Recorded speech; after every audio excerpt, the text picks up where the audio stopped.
everyone. Thank you for attending Grill today.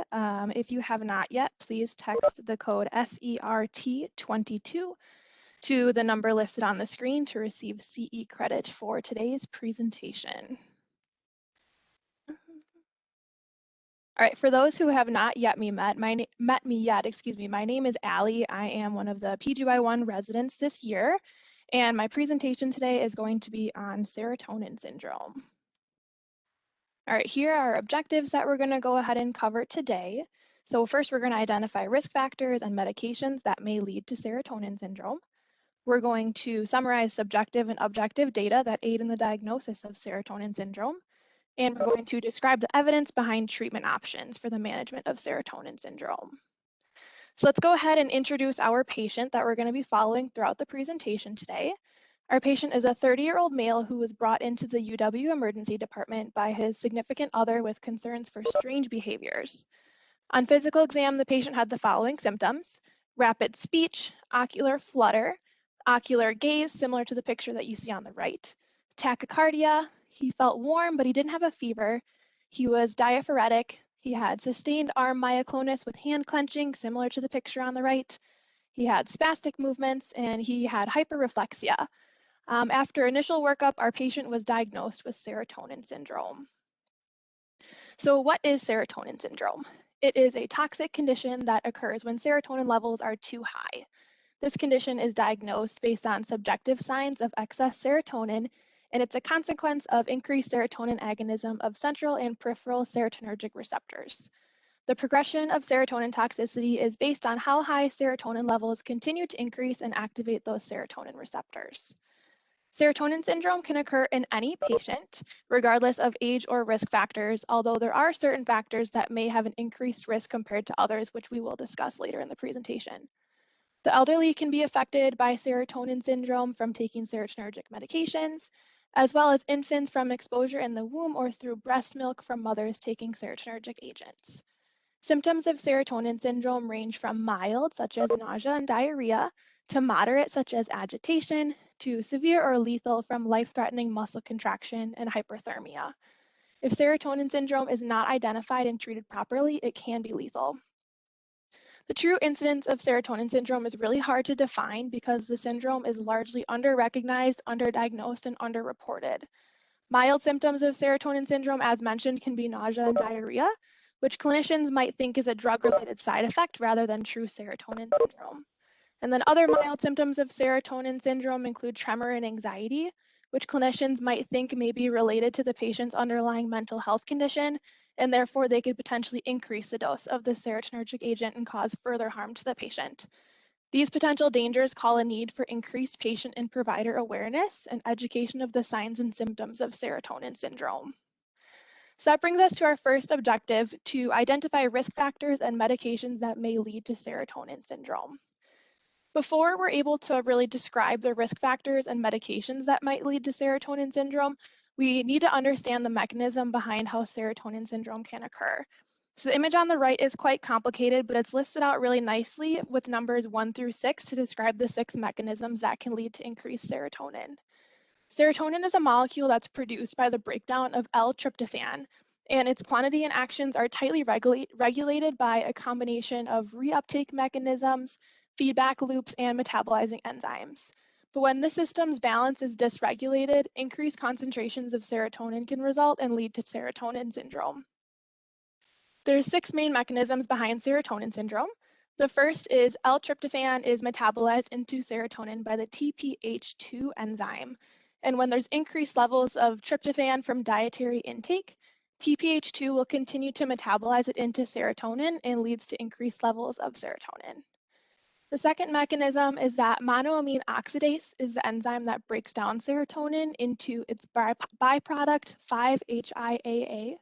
So when the enzyme is inhibited by a monoamine oxidase inhibitor, or MAOI, this leads to increased serotonin concentrations. Third mechanism is that once L-tryptophan is metabolized into serotonin, the serotonin is stored in presynaptic vesicles until it's needed for neurotransmission.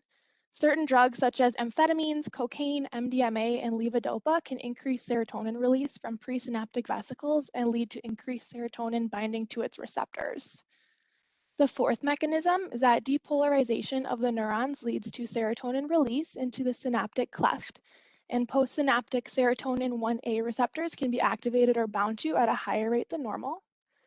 The fifth mechanism is antagonism of the postsynaptic serotonin 2A receptor can enhance the effect of agonism at the serotonin 1A receptor as it actually activates that receptor. Additionally, antagonism at the serotonin 2A receptor moves serotonin further into the synapse towards the serotonin 1A receptor. And then the sixth and final mechanism, once neurotransmission occurs, serotonergic signaling is stopped by the reuptake of serotonin back into the presynaptic neuron.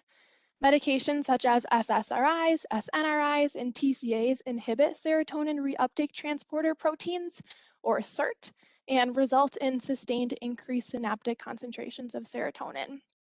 So again, as you can see, there's many possible causes of serotonin syndrome, and a lot of these receptors and proteins on the image here are actually drug targets. So the use of many medications can increase the risk of serotonin syndrome. All right, so here are three of the mechanisms that could possibly lead to serotonin syndrome and examples of medications that are proposed to be associated with or have been confirmed to cause serotonin syndrome. The amount of medications that can cause serotonin syndrome is a large list, and this is only the first three of the six mechanisms that we mentioned that can cause serotonin syndrome. So as I'm sure you can guess, there are medications that have been confirmed through studies to cause serotonin syndrome, and others that are just hypothesized by expert opinion or case reports. But the medications on this slide that are now bolded and red are the ones that are confirmed to cause serotonin syndrome. So we're really mostly worried about the MAOIs on this screen. Here are the final three mechanisms that could possibly lead to serotonin syndrome and examples of medications that are proposed to be associated with or have been confirmed to cause serotonin syndrome. The mechanism that I wanted to call out specifically is the final one, inhibition of serotonin reuptake. The majority of the data of serotonin syndrome comes from these medications, with SSRIs being the most frequent offenders. Again, the medications that are bolded in red are the ones that are confirmed to cause serotonin syndrome. And then lastly, before we moved on, I wanted to touch on the antagonism of the serotonin 2A receptors a little more and explain that mechanism because it can be confusing. So most of the medications that are serotonin 2A antagonists are atypical antipsychotics, as we can see on the screen. Some of these medications are not only antagonists, but they're actually also inverse agonists at the serotonin receptor. So therefore, they're also proposed to block the receptor, or although they're proposed to block the receptors, they can also inversely stimulate serotonin receptors, leading to possible toxicity. So when looking at these medications in LexiComp, the mechanism of the medication might not be as straightforward as we think, and it can actually lead to toxicity. So this brings us to our first assessment question. Here is our patient's prior to admission medication list.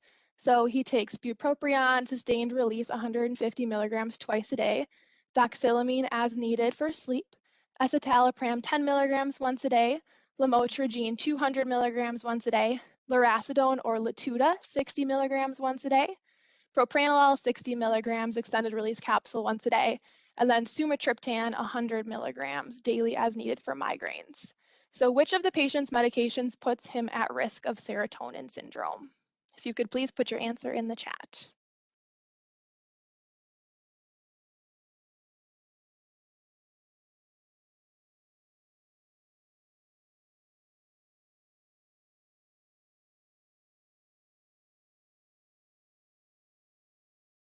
All right, thank you guys for your quick participation. Let me advance the slide here. So the answer is F, all of the above except A, which all of you guys put as your answer, so that's great. The one I just wanted to touch on quickly is bupropion. That one is a dopamine and norepinephrine reuptake inhibitor, and that one does not increase the risk of serotonin syndrome. But the medications that the patient is taking is escitalopram, as we know is an SSRI. Lurasidone is one of those atypical antipsychotics that we saw on the last slide. It's a serotonin 2A antagonist and a partial serotonin 1A agonist. And then sumatriptan is a serotonin 1B and 1D agonist, which is how it's used for migraines. All right, so if you're thinking kind of along the same train of thought as I am, you might be thinking, wow, there's a lot of medications that can cause serotonin syndrome. Where do I start and which ones should I actually be concerned about? So to identify which medications we should worry about, let's first start with the proposed categories of how medications can cause serotonin syndrome to break it down. The four methods of how medications can cause serotonin syndrome are therapeutic drug doses, so AKA taking the normal, supposedly safe doses of medications, overlapping transitions of medications, medication overdose, and drug interactions. So any of the medications listed on the previous slides at therapeutic doses have the possibility of causing serotonin syndrome, whether that's after a single dose or multiple days or weeks into therapy. Serotonin syndrome has the potential to develop at any time with any medication dose. It's really quite unpredictable, although characteristically it's seen within 24 hours after the preceding event. The following are a few case report examples to demonstrate the large variety in causes of serotonin syndrome with therapeutic doses of the medications.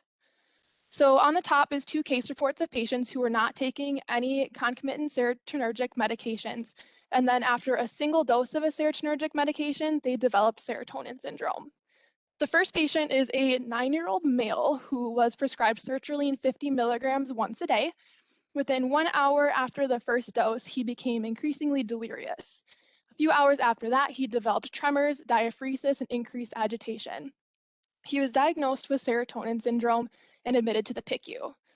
The second patient is an 11-year-old boy who was prescribed fluvoxamine 50 milligrams once a day. After 1 hour after taking the first dose, he became agitated, developed uncontrollable shaking, and was unresponsive to stimuli. He was ultimately brought to the hospital and admitted to the PICU for management of severe serotonin syndrome. It's also possible to develop serotonin syndrome after adding on a second serotonergic agent when stable on a different one. The first case report of this nature describes a 35-year-old woman taking paroxetine and imipramine was added to her medication regimen. 2 hours after the first dose of imipramine, she developed delirium, tachycardia, and myoclonus and was diagnosed with serotonin syndrome. The second patient is an 18-year-old male who was prescribed valproate extended release 250 milligrams and venlafaxine extended release 75 milligrams. He took the first dose of both tablets at the same time. 3 hours later, he developed diaphoresis, worsening tremors, delirium, and was diagnosed with serotonin syndrome. So as you can see, serotonin syndrome can happen easily to patients at any age with various medications alone or in combination. But the general rule is the more serotonergic medications the patient is on, the higher risk they are for developing serotonin syndrome and the higher risk they are for developing serotonin syndrome with severe complications. One of the common mechanisms behind how patients can develop serotonin syndrome is by not observing the proper washout period or transitioning properly between serotonergic agents. Many serotonergic medications have very long half-lives, and because of that, some medications require washout periods prior to initiating other medications to decrease the risk of developing serotonin syndrome. The most important thing to take away about transitioning between serotonergic medications relates to MAOIs and other serotonergic agents. It's contraindicated to overlap these medications without a proper washout period because these combinations have the highest risk of causing serotonin syndrome. If switching from an MAOI to a different medication such as an SSRI or SNRI, there must be a 14-day washout period. But when switching from an SSRI or SNRI to an MAOI, the washout period differs based on the half-life of the medication and if it has any active metabolites. As demonstrated in the table, most of these serotonergic medications have a recommended washout period of 2 weeks due to similarity in half-lives ranging from 8 to 30 hours. Of note, venlafaxine, clomipramine, and imipramine have active metabolites that also have longer half-lives ranging from 12 to 70 hours, necessitating the 2-week washout period. Of all the serotonergic medications in the table, fluoxetine has the longest half-life of 2 days, and it also has an active metabolite, norfluoxetine, with a half-life of 10 days. Because of these significantly longer half-lives, a washout period of 5 to 6 weeks is recommended. Whether the washout period is followed as recommended by guidelines and package inserts is up to the individual provider and patient. Sometimes the risk of serotonin syndrome from starting a new serotonergic agent too quickly may outweigh the safety benefits of waiting due to the patient's underlying mental health condition. A case series was published in 1998 by Diamond and colleagues, which evaluated cases of serotonin syndrome upon transitioning from phenelzine, an MAOI to venlafaxine. 2 patients observed the proper washout period and 2 did not, but all 4 patients developed serotonin syndrome within hours of taking the first dose of venlafaxine. So while there are recommendations for how to switch from one serotonergic medication to another, extreme caution should be taken when transitioning between medications, and patients need to be educated on the signs and symptoms of serotonin syndrome. All right, so it's not uncommon to think that the majority of serotonin syndrome cases might be due to serotonergic medication overdose. But as we've seen through the various case reports and scenarios described so far, serotonin syndrome doesn't happen solely from overdose. 15% of SSRI overdoses result in serotonin syndrome. Therefore, not all patients who overdose will develop serotonin syndrome, but they should still be observed closely and receive the appropriate treatment. The risk of serotonin syndrome after serotonergic medication overdose increases with the amount of serotonergic medication ingested. A systematic review was published in 2020 by Baumgartner and colleagues describing the clinical presentations of vilazodone poisoning resulting in serotonin syndrome in 11 patients. 9 of these patients were children and 2 were adults. 8 children in the study were 3 years of age or less and had accidental ingestion, and 1 patient was a 15-year-old with intentional ingestion. Doses consumed ranged from 10 to 840 milligrams. All children were symptomatic after ingestion, with the most common presenting symptoms being mental status changes, myoclonus, tachycardia, vomiting, and seizures. The 2 adult patients in the systematic review intentionally overdosed on vilazodone and became symptomatic 3 to 4 hours after ingestion. All combinations of serotonergic medications can increase the risk of developing serotonin syndrome, but there are certain drug interactions and combinations that have higher risk than others. The drug combination with the highest established risk of causing serotonin syndrome, as we've mentioned, is the use of an MAOI with an SSRI, which is why these medications are contraindicated to be used together. The risk of serotonin syndrome also exists when new drug interactions are introduced into a patient's medication regimen. There are at least 25 serotonergic medications that are metabolized by the CYP450 enzymes, and inhibiting those enzymes can elevate drug levels, leading to elevated serotonin levels and the risk of serotonin syndrome. The table on this slide shows the enzymes that metabolize serotonergic medications and other medications that inhibit their metabolism. Patients usually think that over-the-counter medications and supplements are harmless and may take them with their medications without knowing what potential harm could occur. St. John's wort is a supplement that's hypothesized to work for depression, and therefore it's possible that patients who are on serotonergic medications may also want to try this supplement to help with their mood. St. John's wort is a CYP3A4 inducer and can also increase the effects of serotonergic agents by decreasing serotonin reuptake into the presynaptic neuron. Next, dextromethorphan is an over-the-counter cough medication, which has serotonergic properties as it can decrease the reuptake of serotonin. Additionally, dextromethorphan is metabolized by CYP2D6, so taking with a CYP2D6 inhibitor can increase dextromethorphan concentrations and the risk of serotonin toxicity even further. Due to the risk of causing serotonin syndrome, dextromethorphan is contraindicated to take within 2 weeks of an MAOI. Because dextromethorphan is so readily available over the counter alone and in combination products, patients may not be aware of the risk of serotonin syndrome or know that dextromethorphan is in the products that they're using. One medication that can cause serotonin syndrome that I specifically want to focus on is linezolid. As we know, linezolid is an oxazolidinone antibiotic that's efficacious against resistant gram-positive bacteria. Linezolid has bacteriostatic activity, but it also has serotonergic activity as it's a weak, non-selective, reversible MAOI, which can result in increased concentrations of other serotonergic agents if taken at the same time. Linezolid's package insert recommends to not use it in patients who have taken another MAOI in the past 2 weeks, or in patients who are taking other serotonergic medications without direct observation. Due to severity of infection, prompt treatment with linezolid may be necessary, and it might not be feasible to delay treatment for 2 weeks while waiting for the body to clear other serotonergic agents. Additionally, if harm could be caused by stopping a serotonergic agent, such as inducing withdrawal symptoms or worsening mental health, it might not be feasible to stop the serotonergic agent in order to start linezolid. So what does more recent data show about the incidence of serotonin syndrome with linezolid use? The University of Iowa Hospitals and Clinics conducted a retrospective case control study that was published in 2017 that aimed to compare the incidence of serotonin syndrome when linezolid was administered alone versus in combination with SSRIs or SNRIs. Patients were eligible if they were receiving or had received an SSRI or SNRI within the prior 14 days of starting linezolid therapy. One patient in the combination group and one patient in the control group were diagnosed with serotonin syndrome. Both instances of serotonin syndrome resolved quickly after discontinuing linezolid. Secondly, a retrospective analysis was published in 2013 evaluating the rates of serotonergic drug interactions with linezolid. The retrospective analysis included 1 prospective study, 6 retrospective studies, and 24 case reports with the rates of serotonin syndrome in each study ranging from 0.24 to 4%. Presumed medication interactions were assessed for causality of causing serotonin syndrome. Medications that were ranked as probable for causing serotonin syndrome when used in combination with linezolid included meperidine, citalopram, escitalopram, fluoxetine, paroxetine, sertraline, duloxetine, and venlafaxine. So really it's our SSRIs and SNRIs that we're worried about. Other pertinent findings from the Ramsey study are as follows. So the dose and duration of the serotonergic agent with linezolid did not correlate with serotonin syndrome occurrence.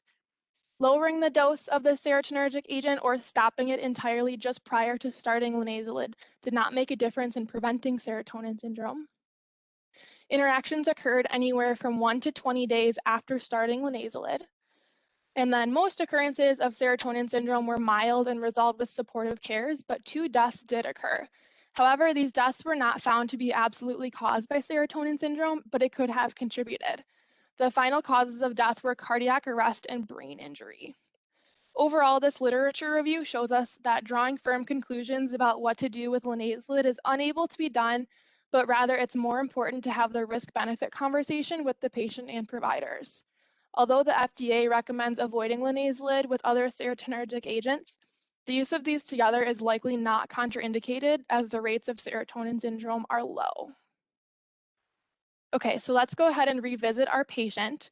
So we already went over his prior to admission medication list, but other notable medication things that you should probably know about the patient is that the day prior to admission, his escitalopram was increased from 5 milligrams daily to 10 milligrams daily, and he took that first 10 milligram dose the morning of presentation. And then the patient was also taking phenylethylamine, or PEA, which you're probably wondering what that is. So here's a little bit more information about it. It's a biological amine that's been suggested as a safe alternative to drugs, such as amphetamine or methylphenidate. It's proposed to be used for mood, concentration, and energy. This is a screenshot taken from the Natural Medicines database regarding PEA. And in short, if too much PEA is taken or if it's taken in combination with other serotonergic agents, there's risk of causing serotonin syndrome. Of note, the normal dose of PEA is 500 milligrams 3 times per week, but the patient reported taking 12 grams that morning for extra energy and focus because he knew he was going to have a rough day at work. So that brings us to our next assessment question. Of the 4 mechanisms proposed to cause serotonin syndrome, which do you think caused this patient's serotonin syndrome? If you could put your answers in the chat.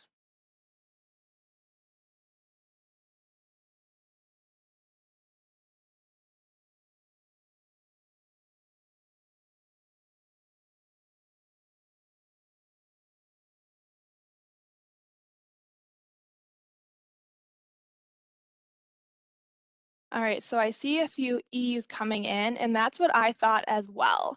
So I would argue that both therapeutic drug doses and medication overdose caused this patient's serotonin syndrome. I was thinking therapeutic drug doses due to taking multiple serotonergic agents, including prescriptions and the PEA, along with the recent increase in escitalopram dose, which are all risk factors. And then medication overdose is because he took above the recommended dose of PEA, similar to an overdose situation, which likely led to his serotonin syndrome. So objective 1 was quite a bit, and that was half of my presentation because there was a lot to cover. But to summarize what we talked about and important key points to take away, Serotonin syndrome can be caused by various mechanisms, and there's many medications that can cause serotonin syndrome through these various mechanisms. Medications with the highest risk of causing serotonin syndrome are MAOIs, SSRIs, SNRIs, TCAs, amphetamines, and opioids. Medications can cause serotonin syndrome by taking normal therapeutic doses of them, by overlapping transitions of serotonergic medications, medication overdose, and drug interactions of prescription or over-the-counter medications. And then lastly, Linezolid can cause serotonin syndrome with or without the use of additional serotonergic agents. And prior to initiating Linezolid, the risk versus benefit conversation should be held with patients and providers.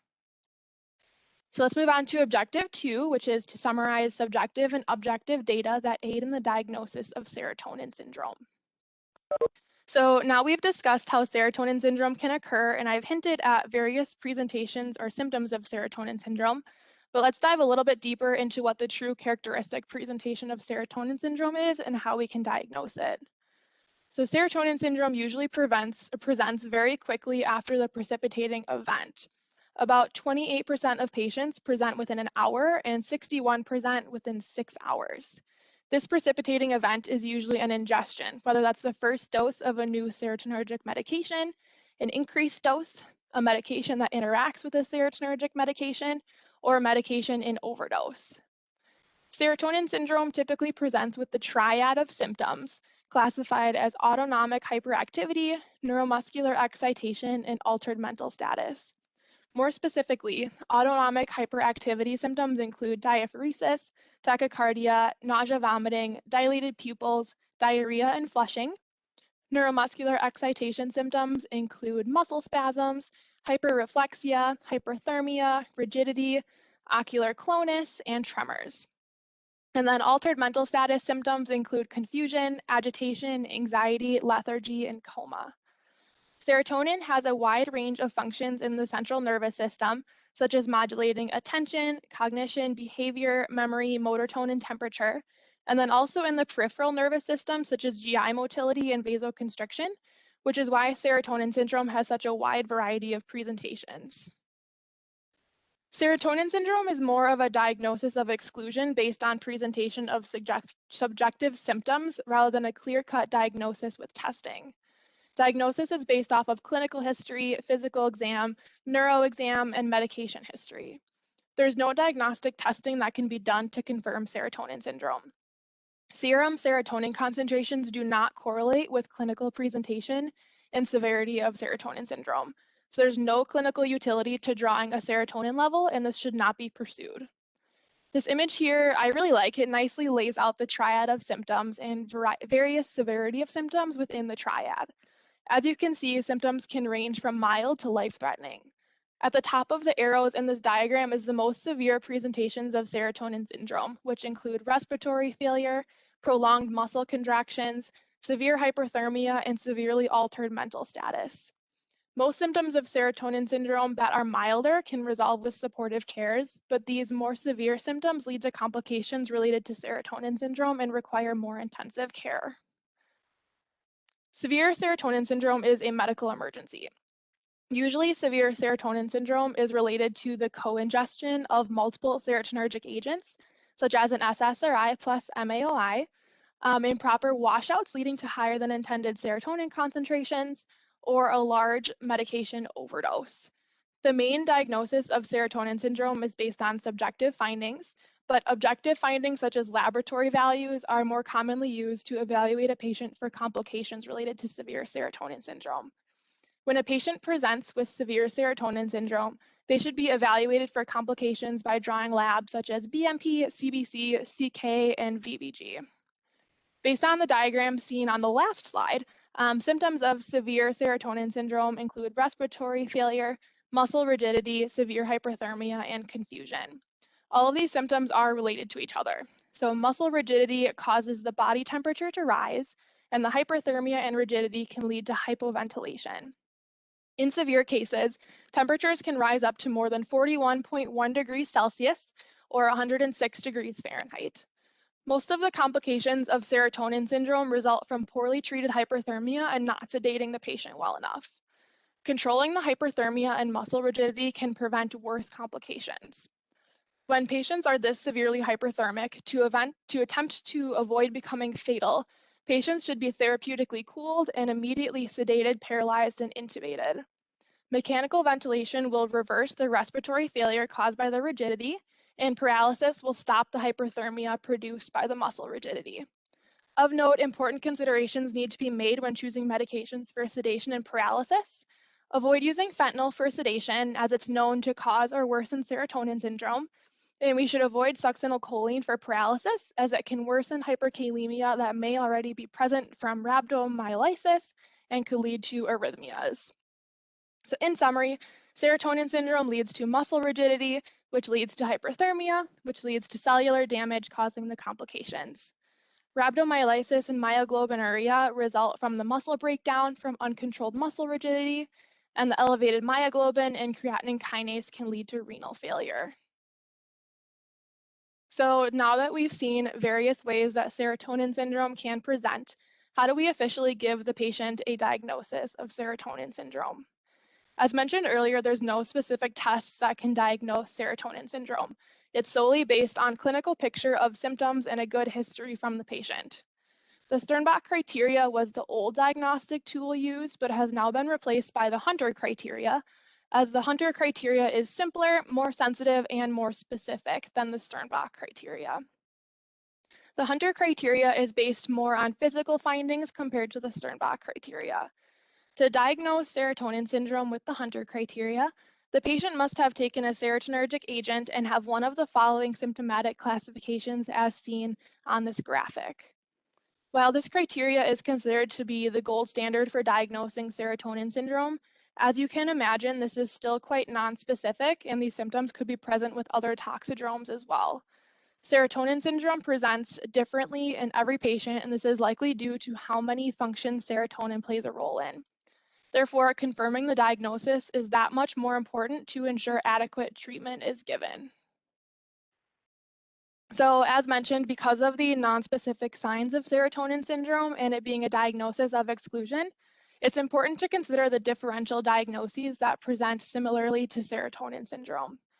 In medication overdose situations, oftentimes patients can simultaneously take multiple types of medications, which makes the presentation tricky. Knowing the key differences between the various similarly presenting conditions is crucial in these situations. The main three other diagnoses that look similar to serotonin syndrome are neuroleptic malignant syndrome, or NMS, anticholinergic toxicity, and malignant hyperthermia. So neuroleptic malignant syndrome is considered to be an extremely rare reaction to dopamine antagonists that develops over days to weeks. Key differences to differentiate from serotonin syndrome is that NMS develops over a longer period of time, where serotonin syndrome usually appears abruptly. NMS has hyporeflexia, whereas serotonin syndrome has hyperreflexia.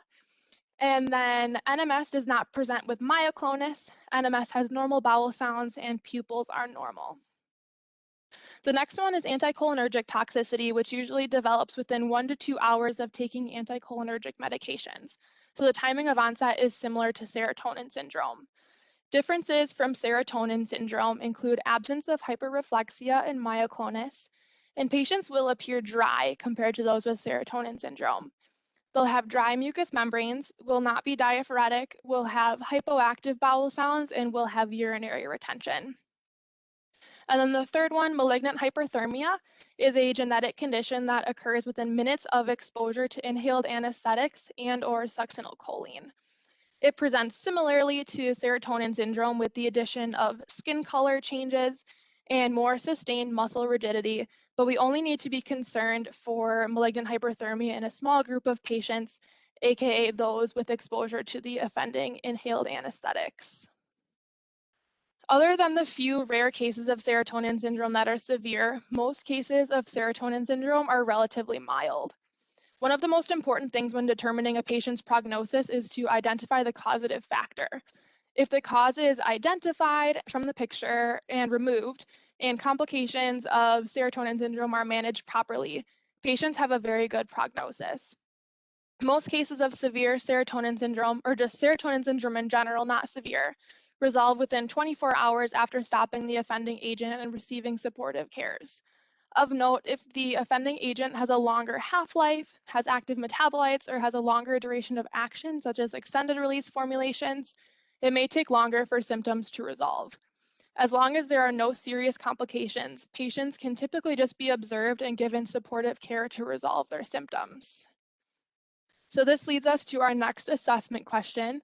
Now that we've discussed diagnosis of serotonin syndrome, let's revisit our patient and categorize his diagnosis.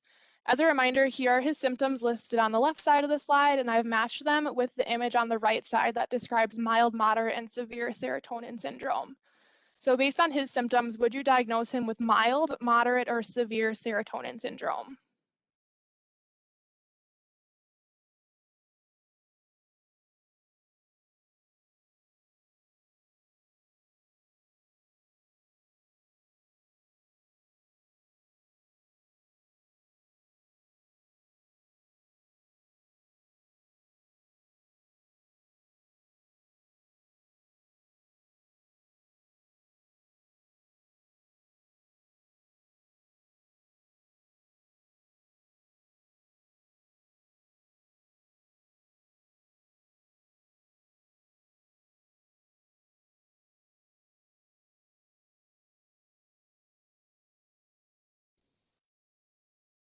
Okay, I agree with the chat, mild to moderate, and this also kind of just re-emphasizes our point of how tricky it is to diagnose serotonin syndrome.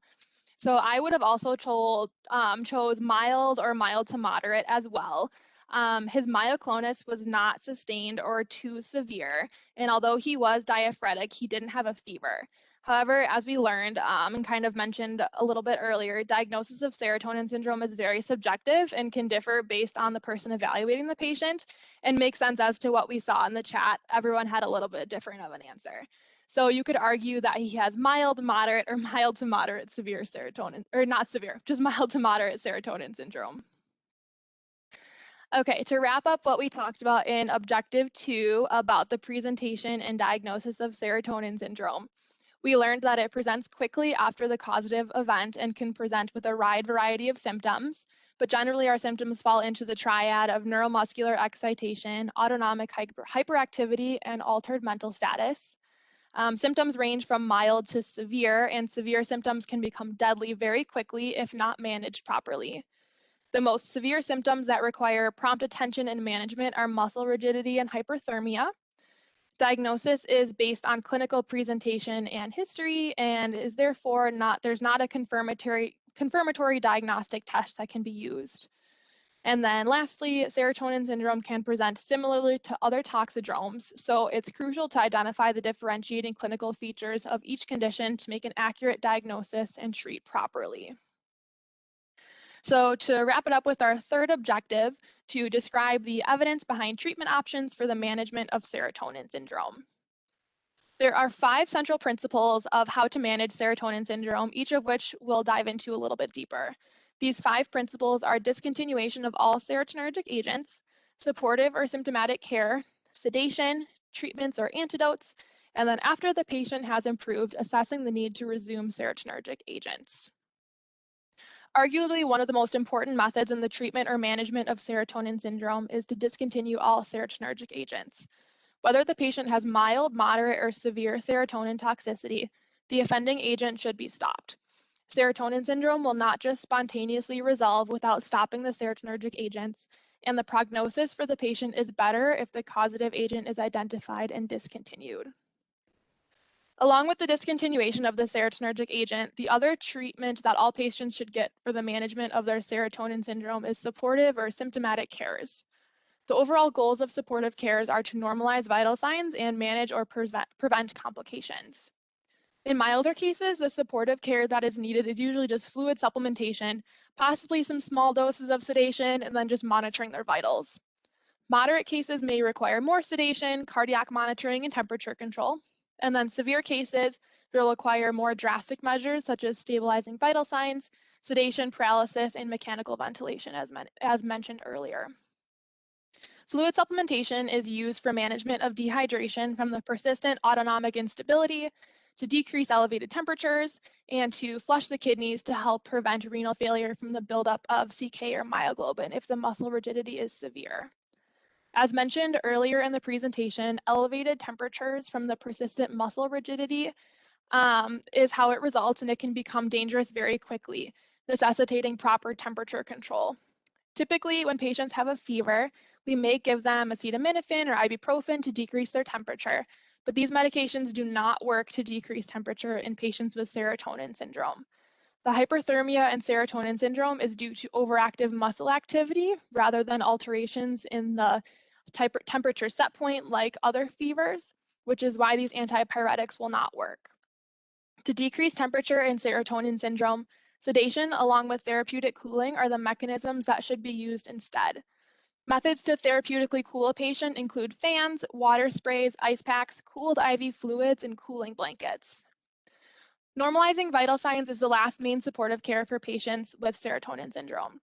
Vital signs that we're worried about include temperature, oxygen saturation, respiratory rate, blood pressure, and heart rate. As mentioned earlier, the uncontrolled muscle rigidity and hyperthermia can lead to increased confusion and decreased respiratory drive, which can lead to decreased oxygen saturation and decreased respiratory rate. If these two vitals drop too low, oxygen supplementation or intubation may be necessary. And then patients' blood pressures may be either too low or too high. The only instance where you really might see decreased blood pressures would be causative from the sedatives given. So if a patient is requiring lots of sedation for management of serotonin syndrome, supplementing with vasopressors to keep the blood pressure up is appropriate. Low doses of norepinephrine, phenylephrine, or epinephrine are all appropriate depending on if the patient also needs heart rate support or not. In the setting of an MAOI overdose, or if the patient was taking an MAOI at maintenance doses, dopamine should not be used as a vasopressor. Dopamine is metabolized by the monoamine oxidase enzyme into norepinephrine and epinephrine. And when this enzyme is inhibited, it cannot help control how much norepinephrine and epinephrine are produced, which can lead to an overcompensated hemodynamic response and can cause further instability. And then hypertension with or without tachycardia is much more commonly seen in patients with serotonin syndrome compared to hypotension. Short-acting, easily titratable IV antihypertensives should be used so they can be quickly adjusted based on patient response. Recommended agents to control blood pressure and heart rate include esmolol or nicardipine, but really any IV antihypertensive could be used. Usually antihypertensives are not needed for a long period of time because the hypertension should go away on its own once the toxicity is under control with adequate sedation. That transitions nicely into the talking about sedation. So along with supportive care such as fluids and stabilizing vitals, sedation is another main mechanism in the treatment of serotonin syndrome. Sedation helps with the agitation and altered mental status that may occur, but it also helps with the muscle rigidity and hyperthermia. Benzodiazepines are the first-line agent used for sedation in patients with serotonin syndrome, mostly just because they're so fast-acting. All three agents on the screen can be given IV or IM, and the dosing recommendations are listed in the table. While these doses are recommended to start with, dosing of benzos for sedation in serotonin syndrome are based on clinical response. You should increase the dose if there's no resolution seen in the patient's mental status or muscle tone. Being aggressive in dosing to adequately sedate the patient is better than underdosing and possibly allowing complications of serotonin syndrome to develop. Other sedative agents that we may see used in agitated patients include ketamine or haloperidol. We absolutely do not want to use these agents in serotonin syndrome. Ketamine should be avoided as it can cause hypertonia, increased blood pressure, and increased heart rate, which we're trying to avoid in these patients. For haloperidol, we want to avoid that agent because it has anticholinergic properties and is a dopamine antagonist. Both of those properties can cloud the diagnostic picture of serotonin syndrome to cause presentations similar to anticholinergic toxicity or NMS, as we talked about earlier.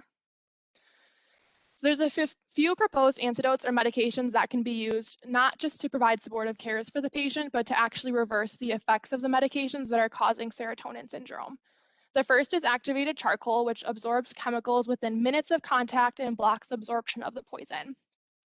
It's proposed to work best when the poisons are still in the stomach, and that is proposed to be for about an hour. So it's thought that activated charcoal is most effective if given within an hour of ingestion. But patients may benefit from activated charcoal administration later than 1 hour if they took an extended release formulation medication or took medications that are known to slow down the GI tract, such as anticholinergics. Activated charcoal is a powder that must be mixed with water to form a slurry, and as you can imagine, it's extremely poorly palatable. It's black in color, so it looks gross, and the texture is gritty, so it feels gross when you try to eat it or drink it. It can be given orally, or it can be given down a feeding tube if a patient is not either taking it or is not able to take it because of their mental status. The optimal dosing of activated charcoal is unknown, but there are two proposed dosing strategies. The first is based on the amount of toxin ingestion, so it can be dosed at a 10-to-1 charcoal to toxin ratio, or the second dosing is based on age and weight as listed on the slide. All right, there are some contraindications to use of activated charcoal, and those are as follows. So patients with an aspiration risk, delayed presentation after ingestion, as we mentioned earlier, need for endoscopy as an activated charcoal during endoscopy limits visualization, ingestion of toxins that will not be absorbed well by the charcoal, such as iron, lithium, and alcohols, or if they have current bowel obstruction. Side effects to be aware of are mostly GI related since that's where the drug is sitting, so patients can feel full, have abdominal pain, nausea, or vomiting. There's a lack of clinical trials evaluating the efficacy of activated charcoal, but the American Academy of Clinical Toxicology did publish a position paper in 2005 regarding single-dose activated charcoal and the reduction of toxin absorption based on timing of administration. This paper notes that there was large variations in the amount of charcoal administered, and then also in post-ingestion times of administration. For analysis of decreased toxin absorption, the study analyzed all administrations together, no matter how much charcoal was given, and then separately evaluated just the administrations of at least 50 grams. The slide here shows both groups that were analyzed, the times after ingestion, and the reduction of toxin absorption based on the time it was administered. So from this paper, we can see that the most absorption benefit is seen the quicker that the charcoal is administered, but there's still some benefit seen with administration after 1 hour post-ingestion. When sedation and supportive cares are not effective for managing the patient's symptoms, other antidotes should be considered, and the main one with evidence for mediating symptoms is cyproheptadine, which is a histamine 1 receptor antagonist that also has nonspecific serotonin receptor antagonist activity. We talked earlier about how atypical antipsychotics can cause serotonin syndrome due to their additional off-site receptor effects, but cyproheptadine is a pure serotonin antagonist and has no risk of worsening serotonin syndrome. So for that reason, it can be used as an antidote. Its onset of action is unpredictable. It reaches peak concentrations around 6 hours, so it's not going to act immediately after administration. Additionally, it's less likely to be effective in patients who were administered charcoal. The half-life is 16 hours, so once it's given, it'll stick around for a while. Based on that information, we can conclude that cyproheptadine will not work as quickly as benzodiazepines, so we should always prioritize benzos first. Dosing of cyproheptadine is based on clinical response. The initial dose is 12 milligrams, followed by 2 milligrams every 2 hours until the response is seen. Once the patient reaches clinical stability, then you could start maintenance dosing of 8 milligrams every 6 hours. It has a wide range of possible side effects, with the two main ones being hypotension and sedation, which may actually benefit our patients who are experiencing hypertension and need sedation. There is little evidence regarding efficacy of cyproheptadine, but there are a few case series reporting its outcomes. No clinical trials, though, unfortunately. Because of this and the delay in time to see the peak of the medication, it's difficult to determine if the effect is seen from cyproheptadine, the drug itself, or from the serotonin syndrome just gradually resolving. A case series was published in 2019 reporting the outcomes of 28 patients at the University of Iowa hospitals and clinics who received cyproheptadine for serotonin syndrome.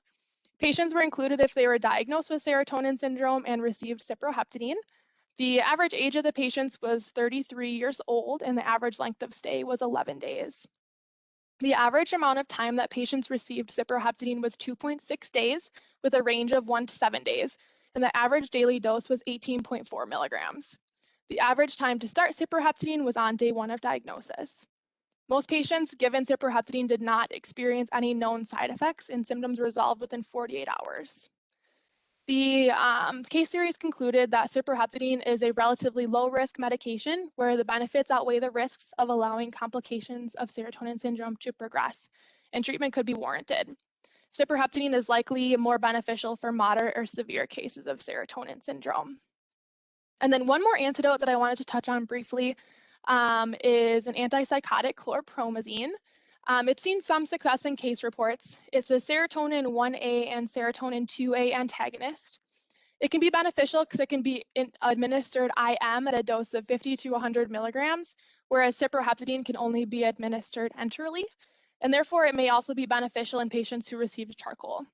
Worrisome effects that could be seen with chlorpromazine that usually discourage its use are severe hypotension, dystonic reactions, worsening hyperthermia, and risk of worsening NMS if that's possibly contributing to the patient's symptoms. Absolutely do not use chlorpromazine if the patient is hemodynamically unstable. All right, and then our last main treatment of serotonin syndrome. Now that we've stabilized the patient and all of their symptoms of serotonin syndrome have resolved, we're getting the patient ready for discharge. What are we supposed to do with their serotonergic medications? Should we resume them or no? There's really no evidence regarding this subject. It's purely based on risk versus benefit conversations, and it also depends on the cause of serotonin syndrome. So if it was based on a therapeutic drug dose, a patient just took their first dose of a new medication, we don't want to restart that likely. We want to figure out a different medication for a patient. If it was in the setting of a drug interaction and the patient was stable on the serotonergic agent, but then an interacting medication was added, such as linezolid or itraconazole, we could stop the interacting agent and then restart the serotonergic agent once clinically stable. And then the thing that we need to also consider is the patient's underlying mental health condition. If they're severely in need of serotonergic medications, it may be worthwhile to restart them as long as patient and provider have the risk-benefit conversation. All right, and this brings us to our last assessment question. Let's determine how we would treat our patient. So as a reminder, he was diagnosed with mild to moderate serotonin syndrome. And after further evaluation, his vitals were stable except some mild tachycardia, and his labs were normal except a mildly elevated lactate. How would we treat his serotonin syndrome?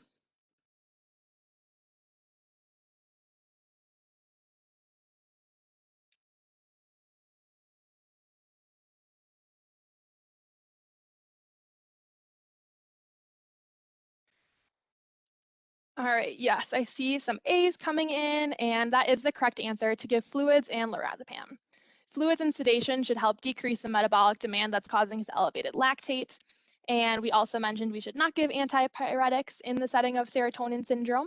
And we do not need to start cyproheptadine because he has mild to moderate serotonin syndrome only.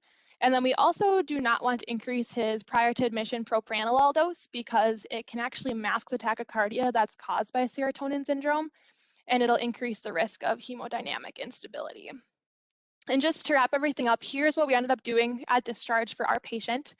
Psychiatry saw the patient during his stay, and they recommended to stop escitalopram since the dose increase may have caused the serotonin syndrome, and then also stop the PEA, hold all other medications until symptoms resolved, but then once he felt clinically better, he could restart all of his other medications except escitalopram and PEA. So just a final wrap-up slide here. After everything we've just covered about how we treat serotonin syndrome, preventing all this from even happening in the first place is arguably the most important thing that we should do. So as pharmacists, we have a unique role for how we can help prevent this.